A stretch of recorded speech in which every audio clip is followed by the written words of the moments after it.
Russia భారత్ల మధ్యన meeting, Putin మోడీల మధ్యన meeting, దీంట్లో ఒక క్లియర్ సంకేతం. అమెరికా ఒత్తిడికి భారత్ లొంగలేదన్నటువంటి విషయాన్ని మోడీ చూపిస్తున్నారు ప్రపంచానికి. అమెరికా ఒత్తిడి తెచ్చిన మా మిత్రులు మాకు దూరం కాలేదని, భారత్ అనేది మా సహజ మిత్రుడు అని చెప్పి చూపించే ప్రయత్నం పుతిన్ చేస్తున్నాడు. తద్వారా ఇద్దరు ఎవరి ఎత్తుగడ వాళ్ళదే.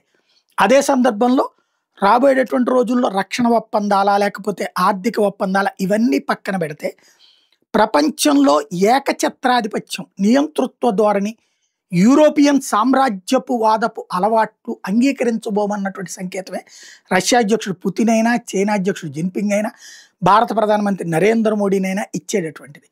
మీరు కనుక అలాంటి వితండవాదం చేస్తే మేము మరొక వైపుకి వెళ్తాం, మరొక కూటమిని కట్టడానికి సిద్ధంగా ఉన్నాం అన్నటువంటి సంకేతమే బ్రిక్స్ అయినా, G20 అయినా ఇట్లాంటివన్నీ కూడా రాబోయే రోజుల్లో చాలా పరిణామాలు మారబోతున్నాయి.